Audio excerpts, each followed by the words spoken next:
그럼 지금부터 제151차 최고위원회의를 개의하겠습니다.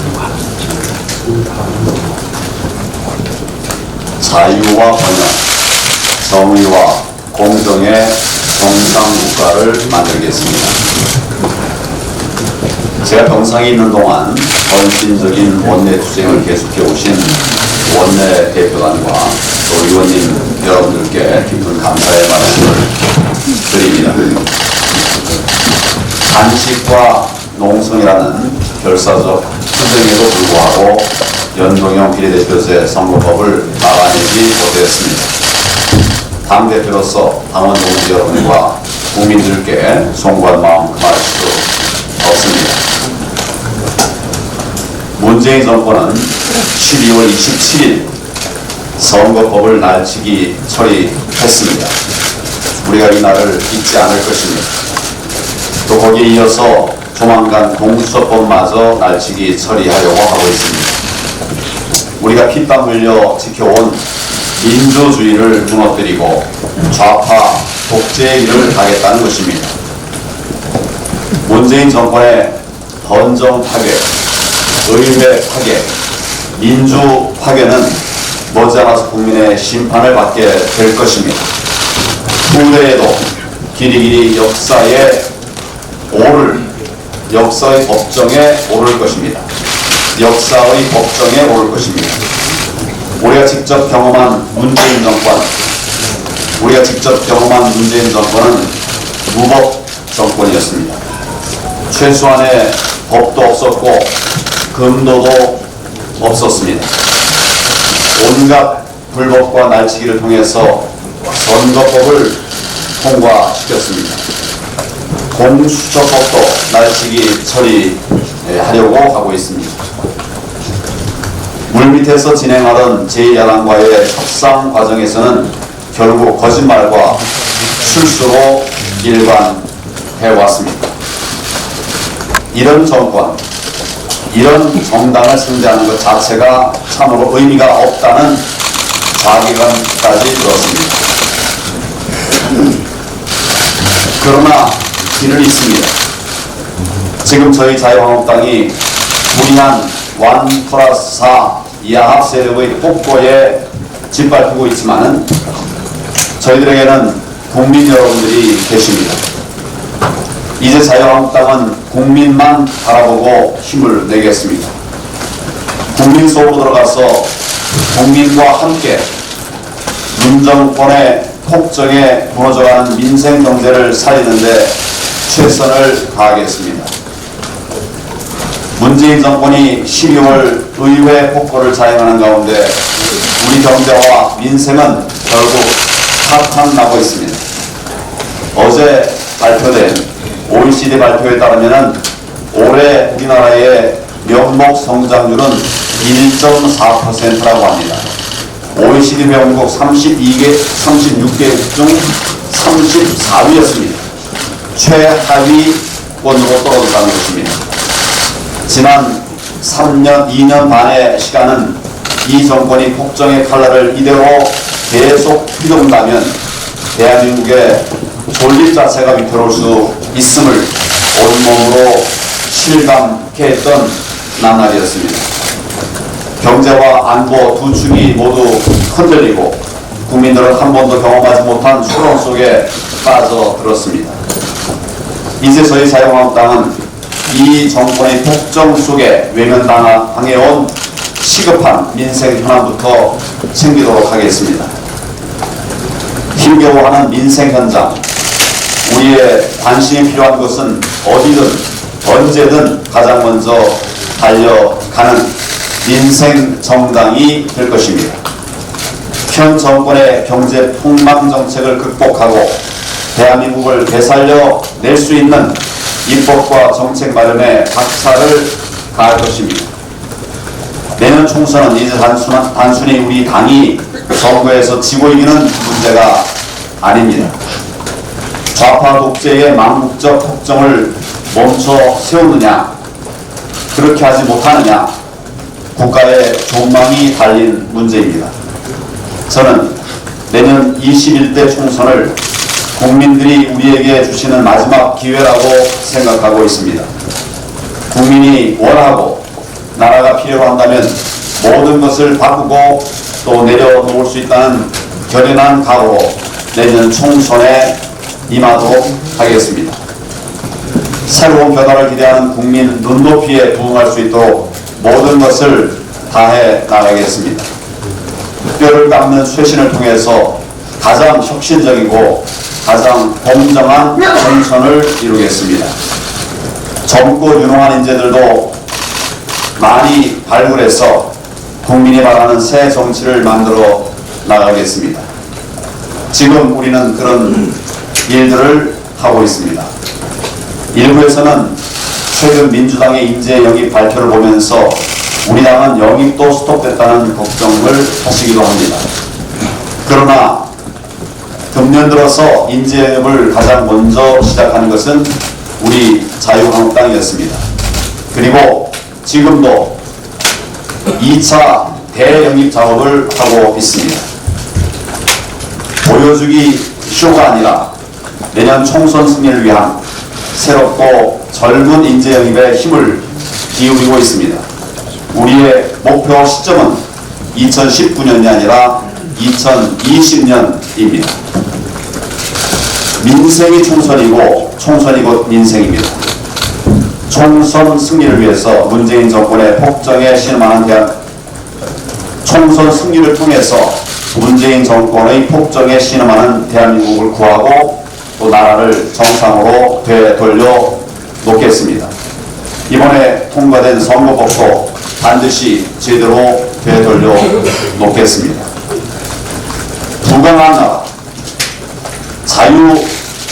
정의, 공정이라고 하는 헌법 가치를 다시 세우고 또 대한민국의 본 모습을 되찾아낼 것입니다. 우리 당은 이제 부자 정당이 아닙니다. 부자 만드는 정당이 되겠습니다. 국민을 부강하게, 사회를 정의롭게, 국민과 함께 미래로 나아가겠습니다. 저들과 함께 총선 승리와 대한민국을 지키는 미래로의 길에 동참해 주실 것을 국민 여러분들께 간곡히 호소드립니다. 저는 의회 민주주의를 파괴하는 폭거를 오늘 오후 다시 한번 자행하려 하고 있습니다. 악법 중에 악법이고 위헌임이 명백한 공수처 법안을 위헌 선거법안처럼 불법으로 날치기 처리하겠다는 것입니다. 공수처는 문재인 정권 범죄 은폐처입니다. 친문 범죄 보호처입니다. 공수처는 문재인 정권이 이미 저질렀거나 앞으로 저지를 모든 불법 비리 범죄를 은폐하기 위한 것입니다. 문 대통령 퇴임 후에 적발될 대통령 가족과 주변 등의 권력형 범죄를 덮기 위한 것입니다. 민주당 안에서도 또 둘러리를 섰던 바른미래당 당권파, 대한신당 추진파 등에서도 이건 아니다라며 불만을 나타내는 의원들이 있다고 합니다.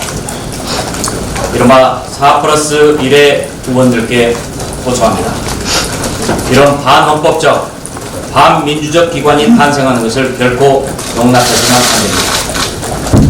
양심의 소리에 귀 기울여 용기 있게 행동하십시오. 헌법사상 최악의 법이 20대 마지막 국회를 통과하는데 여러분들께서 협조한다면 역사가 여러분을 어떻게 기록할지 두려운 마음으로 행동하십시오. 문희상 국회의장에게 경고합니다. 오늘도 불법 날치기 처리에 앞장설 것입니까? 권경사에 날치기 3범으로 기록되는 걸 원하십니까? 아들 세습 공천을 위해 권력의 충견 노릇을 했다는 기록을 남기십니까? 국회법 7조 2항을 기억하십시오. 국회 회기는 집회 후 즉시 결정한다 라고 되어 있습니다. 위헌 선거법안을 날치기 처리할 때 문의장은 바로 이 규정을 위반했습니다. 대기 결정도 하지 않고 선거법안부터 먼저 날치기 했습니다. 오늘도 그렇게 하시겠습니까? 국회법 상습 위반자, 날치기 전문가로 기억되기를 원하십니까? 우리는 문의장의 행동을 지켜보고 역사는 그것을 기록할 것입니다. 민주당이 오늘도 홍남기 부총리 탄핵소추안을 처리하지 않겠다는 꼼수를 썼습니다. 오늘 본회의를 오후 6시쯤 열겠다고 합니다. 홍남기 탄핵소추안 처리 시간이 끝난 뒤에 결의하겠다는 것입니다. 지난 26일에도 그렇게 하다니 오늘 또 홍남기 방탄 국회를 하겠다는 겁니다.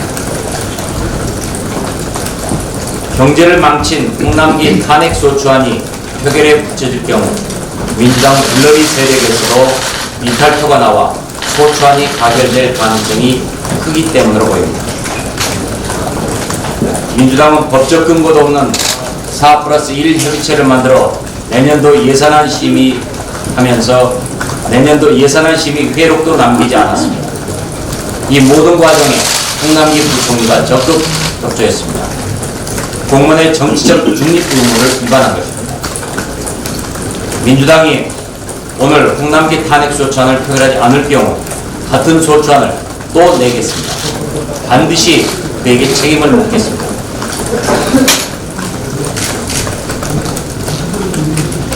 자유한국당 그동안 문재인 대통령한테 선거 중립 내각을 구성하라고 지속적으로 요구했습니다. 민주당 현역 국회의원인 행안부 장관이 내년 총선관리 주무장관으로 앉아 있습니다. 문 대통령은 한술 더 떠 추미애 민주당 의원을 법무장관 후보자로 지명했습니다. 이렇게 돼서 어떻게 선거가 공정하게 처리될 수 있겠습니까? 자유한국당은 오늘 진영 행안부 장관 해임 건의안을 내겠습니다. 문 대통령한테 선거 중립 내각 구성을 다시 한번 촉구하는 의미에서 진영 장관 해임 건의안을 내는 것입니다. 오늘 추미애 법무장관 후보자에 대한 인사청문회가 실시됩니다. 앞서 말씀드린 대로 법무장관 측에 당원이 앉는다는 건 선거의 공정관리를 기할 수가 없습니다. 그래서 대통령한테 추미애 후보자 지명 철회를 요구했지만 대통령은 고집을 부리고 있습니다. 우리 자유한국당은 오늘 인사청문회에서 추미애 후보자의 부적격성 철저히 지적하고 도덕성도 검증하겠습니다. 민주당이 추종 세력과 함께 위헌 선거법안을 날치기 한 데 이어서 위헌 공수처 법안까지 날치기 하려 하는 행동의 배후에 바로 문재인 대통령이 있습니다. 문 대통령은 국회가 연동형 비례제를 채택하면 대통령 권력도 분산시킬 수 있다는 취지의 발언을 했던 분입니다. 국회를 좌파가 좌지우지하면 대통령 권력을 조금 내놓더라도 독재를 하는 데는 불편이 없을 것으로 생각하고 그같이 마지막 날치기를 해서라도 위헌 선거법을 만들라고 한 것입니다. 공수처는 아시는 대로 친문 권력범죄를 덮기 위한 것입니다. 국민들은 이제 알기 시작했습니다. 국회법상 어떤 정당성도 갖고 있지 않는 4+1이라는 야합 정치 세력이 자행하는 악법들의 모든 날치기는 문 대통령의 배후 조정에 의해 이루어지고 있다는 것을 알기 시작했습니다.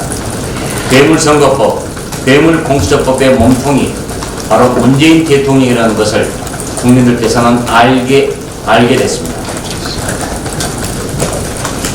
괴물선거법 날치기 처리는 모든 과정이 불법이므로 원천 무효입니다.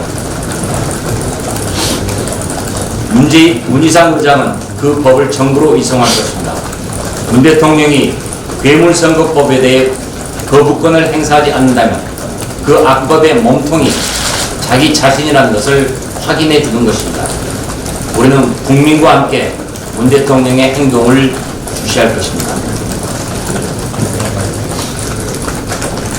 울산 불법 선거 공작 그리고 조국 구속영장 기각 그 배후에도 바로 우리들은 문 대통령이 자리하고 있다는 것을 짐작하고 있습니다.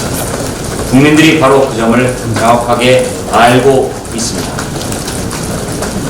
그리고 오늘 지난번에 북한을 탈출했던 선원 2명을 북한으로 다시 되돌려보낸 것에 대해서 정의용 청와대 국가안보실장, 서훈 국가정보원장, 김현철 통일부 장관, 정경두 국방부 장관 이 4명에 대해서 살인 방조죄, 직권남용 체포감금죄, 직무유기죄, 직권남용죄 등의 이유로 우리들은 오늘 고발장을 제출을 합니다. 시작합니다.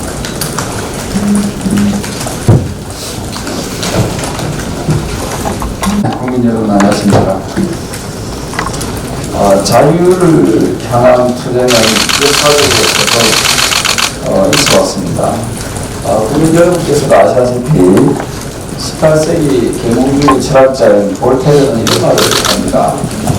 당신의 말에 동의하지 않지만 당신의 말할 거리를 위해서라면 힘을 힘으로 싸운다.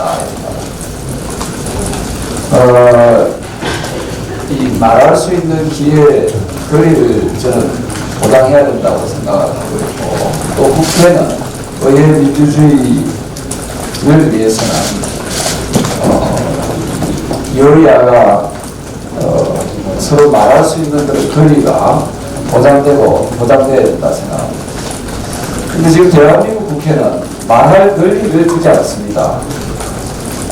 이게 18세기의 볼테르 사상가 볼테르가 이야기했던 부분을 우리가 생각했을 때 대한민국은 이미 민주주의 국가가 아니라는 것을 역설적으로 보여주는 건 아닌가 생각합니다. 따라서 문희상 의장은 의장으로서의 자격이 없다 이런 생각합니다. 그리고 더불어민주당의 이해찬 당대표, 지금 제가 이야기한 이 볼테르의 말에 대해서 한번 응답을 해주기 바랍니다. 여러분들이 추구하는, 여러분들이 이 피 끓는 청춘 때 싸웠던 민주주의 정치가 바로 이런 겁니까? 여러분들 중에 5.18 유공자도 있다고 하는데 5.18 민주화운동을 왜 했습니까? 이런 꼬라지 보려고 여러분들 투쟁을 했습니까? 우리나라 말에 보면은 맞으면서 배운다는 이야기가 있습니다.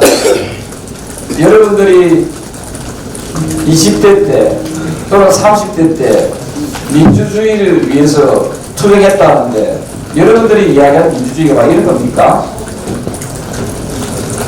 참으로 납득은 행동들을 여러분들이 하고 있다. 그리고 더불어민주당 지지자 여러분, 민주주의가 뭡니까?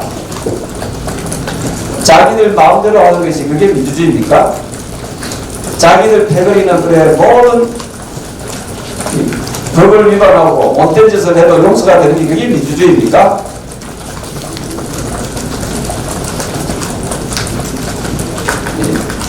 남의 이야기를 듣지 않는 것부터 시작하면은 그게 결국 독재로 이어지는 겁니다. 이 바른말 했던 공수처법안을 지금 민주당이 주장하는 공수처법안은 그 어떤 견제 장치가 없다. 제2의 중수부 부활이다. 라는 소신 발언을 했던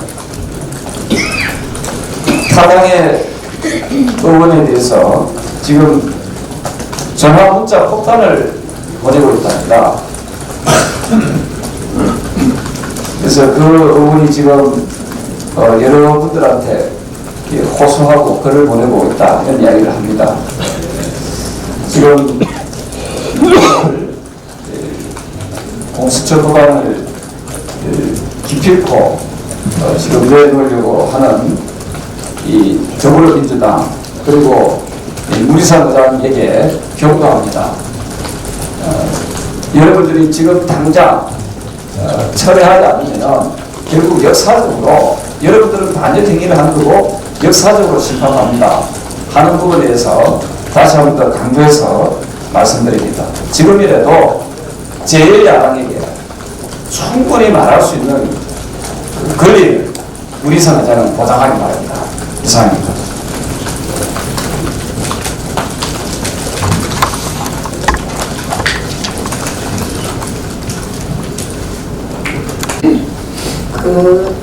지금 최근에 이제 나오는 여론조사를 신뢰할 수가 없기 때문에 저는 지금 여론의 흐름, 살아있는 생생한 여론이 어떻게 움직이는지 너무 궁금해서 요 며칠을 거의 그 지역에서 너무나 많은 분들 만나서 이야기 듣는 것에 할애를 했습니다. 그 연동형 비례대표제가 통과되는 그 상황 속에서 정치인들이 느낄 수 있는 여러 가지 우려감도 있지만 과연 국민들께서는 그 광경을 어떻게 받아들이셨을까? 그리고 공수처도 또 통과될 것이 뻔하기 때문에 그런 현상에 대해서 우리 국민들이 실제로 어떻게 느끼실까? 너무 궁금해서 좀 다녔습니다. 그랬더니 연동형 비례대표제가 뭔지는 구체적으로 잘 모르셔도 공수처의 그 내용을 구체적으로는 잘 모르셔도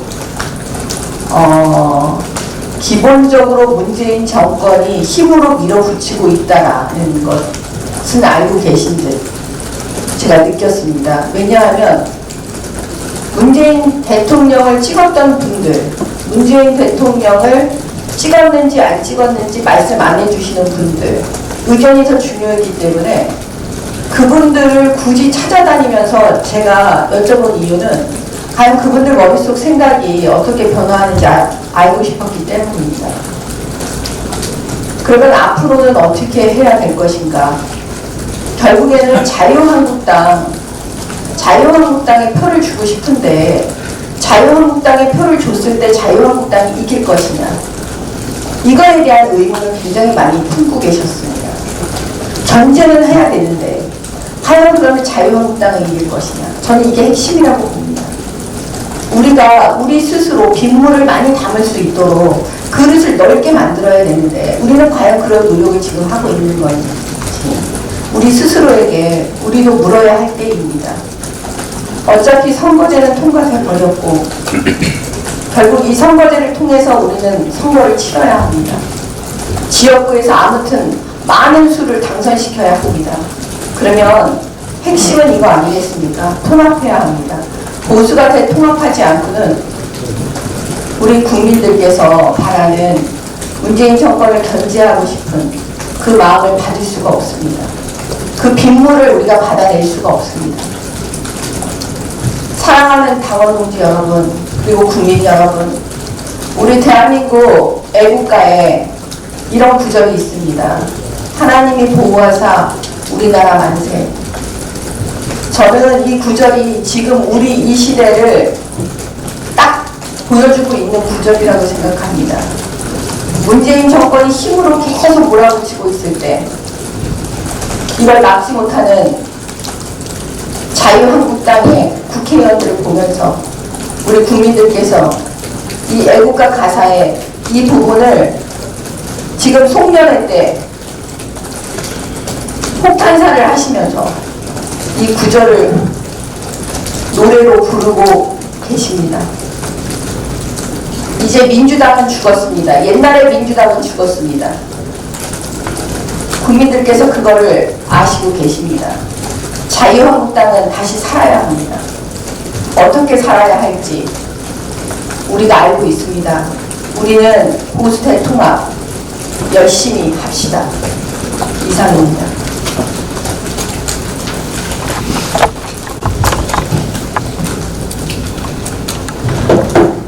대한민국의 의회 민주주의는 죽었습니다. 민주주의의 근간인 상권 분립도 무너져 버렸습니다. 상권 분립의 한 축인 대한민국 국회가 견제의 대상인 행정부의 하수인으로 전락되어 버렸기 때문입니다. 직전 국회의장은 행정부의 하수인이 되기를 자처하고 있고 현직 국회의장은 아들 공천을 위해 눈치껏 협조하고 있습니다. 민주주의에서 제도나 규칙을 만들 때는 절차적인 하자와 과정의 정당성을 잃으면 안 됩니다. 절차의 과정이 왜곡되면 그 결과는 정의의 바른 길에서 벗어나기 때문입니다. 오만과 독선에 다수 정치로 밀어붙인 선거법 때문에 표결 결과는 결국 불의를 저지르게 되었고 그 결과에 대한 불복의 시비가 끊이지 않을 것입니다. 선거법의 일방적 처리는 분명 대한민국의 의회 민주주의의 퇴행으로 기록이 될 것입니다. 예산안과 선거법 등 지난 며칠간 국회가 통과시킨 안건들과 또한 오늘 통과시킬 공수처 법안조차도 협의와 타협의 절차를 무시하고 국회법에 명시된 교섭단체를 1+4라는 불법 협의체를 만들어 대체하고 있습니다. 소수 야당이 다수 여당의 패거리의 횡포에 대항할 수 있는 합법적인 수단인 필리버스터도 쪼개기 국회라는 여당의 꼼수에 그 힘을 잃고 말았습니다.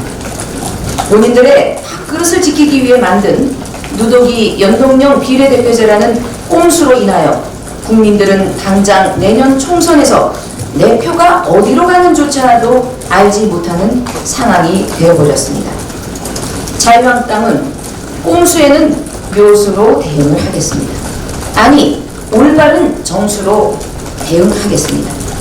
국민들과 함께 비례대표 한국당을 만들어 누더기 선거법의 허구성을 낱낱이 파헤쳐내겠습니다.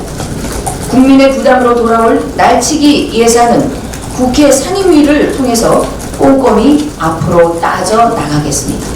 정부가 단돈 1원 한 푼도 허투루 쓰지 못하게 감시하겠습니다. 공수처법마저 불법 날치기로 통과된다면 반드시 그 분배란이 되어서 돌아올 것입니다. 민주당과 그 이중대들은 국민들로부터 반드시 응징을 받을 것이며 역사가 그것을 증명할 것입니다. 자유한국당은 국회에서 국민께서 주신 힘으로 감시하고 견제하고 싸워 나갈 것입니다. 국민 여러분, 끝까지 지켜봐 주시고 응원을 부탁드립니다. 감사합니다.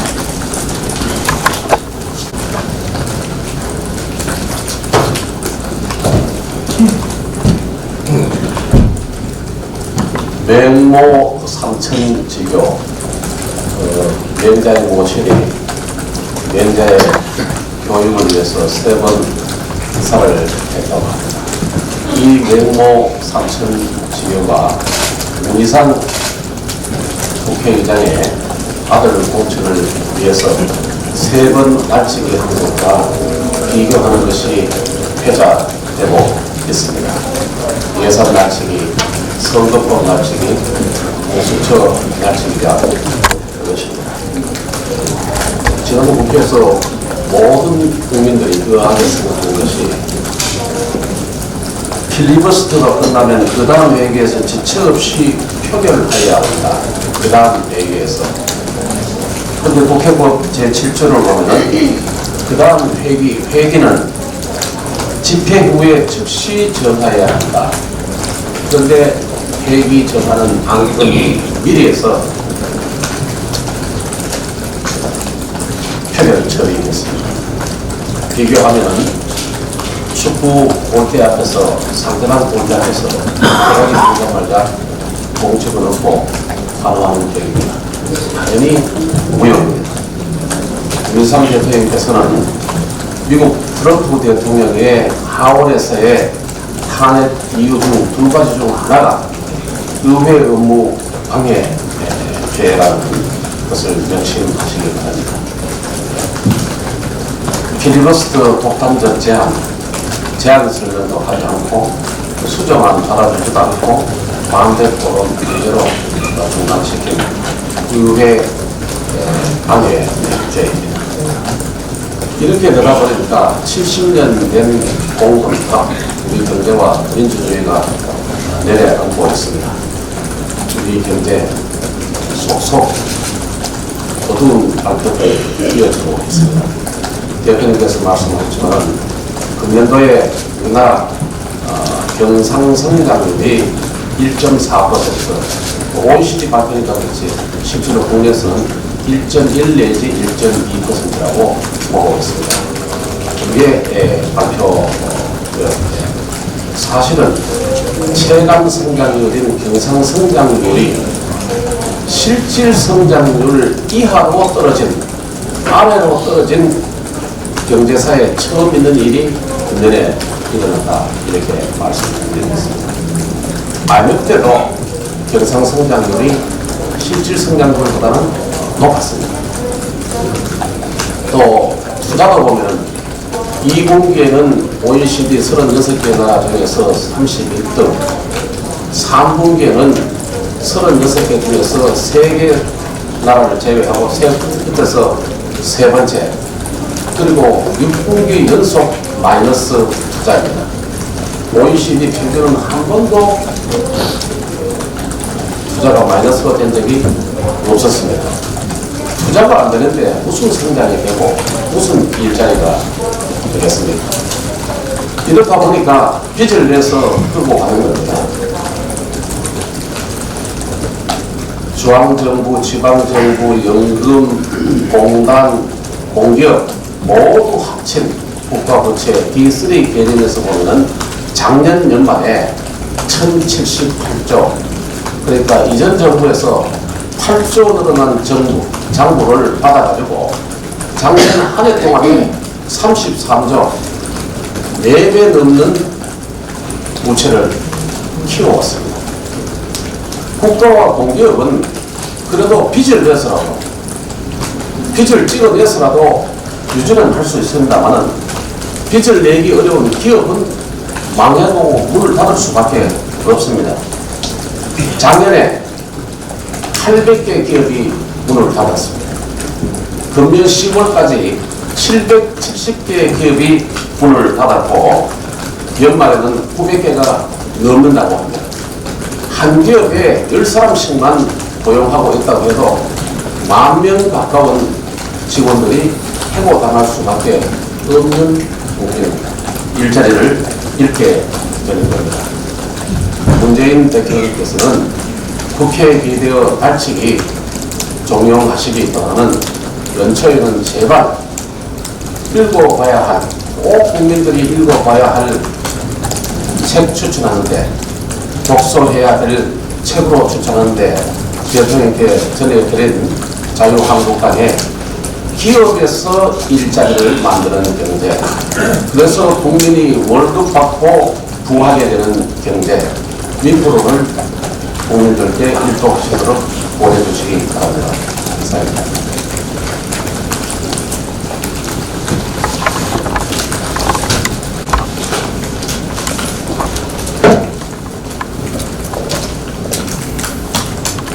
힘의 정치, 밀어붙이기 표결과 쪼개기 국회로 어느 해보다 연말 같지 않은 시간을 보내고 있지만 2019년이 이제 이틀밖에 남지 않았습니다. 여러 매체에서 올해 10대 뉴스, 주요 이슈들을 뽑으며 한 해를 정리하고 있는데요. 조국 전 장관의 자녀 입시 특혜 문제가 가장 대표적이고, 선거법 공수처법의 패스트트랙 지정, 유재수 감찰 무마 등으로 비친 청와대발 직권 남용 의혹이 가장 주목할 사건이었습니다. 정부 규제에도 잡지 못하는 집값 폭등, 한일 관계 악화, 외교적 고립 문제 등도 우리 사회를 관통한 이슈였습니다. 이것들을 살피며 제가 정리한 2019년인 대한민국의 정의는 무너져 내렸고 민주주의는 후퇴했다는 것입니다. 여당과 군소 야권의 결탁으로 기울어진 국회는 오늘도 쪼개기 국회를 강행하려 합니다. 그 안에서 헌법에도 근거가 없는 공수처법을 일반 강행 날치기 하려고 합니다.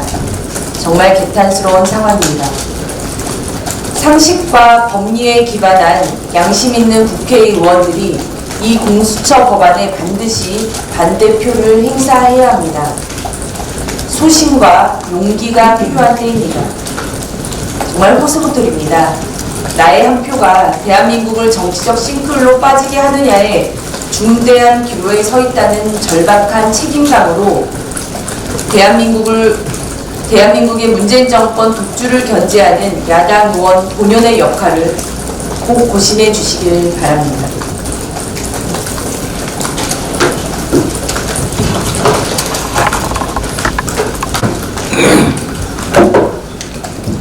이번 선거법 개정으로 문제가 생기는 것이 있습니다. 바로 아시다시피 18세 이상에게 선거권을 부여하게 되면서 일부만 투표권이 생긴 고등학교 3학년 교실의 문제점입니다.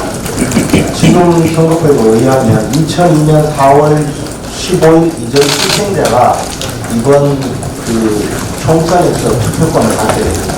그러면 한 교실 안에 선거권이 있는 학생과 선거권이 없는 학생, 또 선거운동이 가능한 학생과 선거운동을 할 수 없는 미성년자, 이렇게 나눠지게 됩니다. 더 나아가서 이러한 학생들을 대상으로 한 선거운동을 위해서 지금 정교조는 총선을 겨냥해서 서울시 학교의 선거 교육을 장악하려고 시도하고 있습니다. 그래서 선거법 위반으로 교육감들을 박탈당한 박노현이 이끄는 징검다리 교육 공동체가 4.15 총선에 대비해서 서울시 초중고 선거교육 책임단체에 선정이 되어서 국고 보조를 받아서 선거운동을 시작하려고 하고 있습니다. 지난 12월 10일 날 헌법재판소는 사립학교 교원의 선거운동 금지 합헌 선고를 한 바 있습니다. 즉 사립학교 교원도 선거운동 할 수 없다는 규정이 헌법에 합치된다는 선고를 한 것입니다. 아마 학교가 정치의 장으로 변질되어서는 안 된다는 이 헌법 정신을 선언한 것이라고 보여지는데 앞으로 선거운동 과정에서 고등학교 3학년 선거인 명부를 불법 관리하거나 또는 학생부에 기재하는 것을 미끼로 투표 인증을 강요하는 행위가 빗발칠 것으로 예상이 됩니다. 이러한 모든 것은 바로 선거법 위반 행위가 될 것입니다. 차제에 18세 선거권을 부여한다 하더라도 공직선거법을 속히 개정해서 18세가 된 선거인 중에서 그해 3월 1일 이전 출생자로 한정하는 것이 학제 개편 이전에는 반드시 필요하지 않을까 생각해서 선거법 개정안을 제출해야 합니다. 그럼 지금부터 회의를 비공개로 진행하도록 하겠습니다.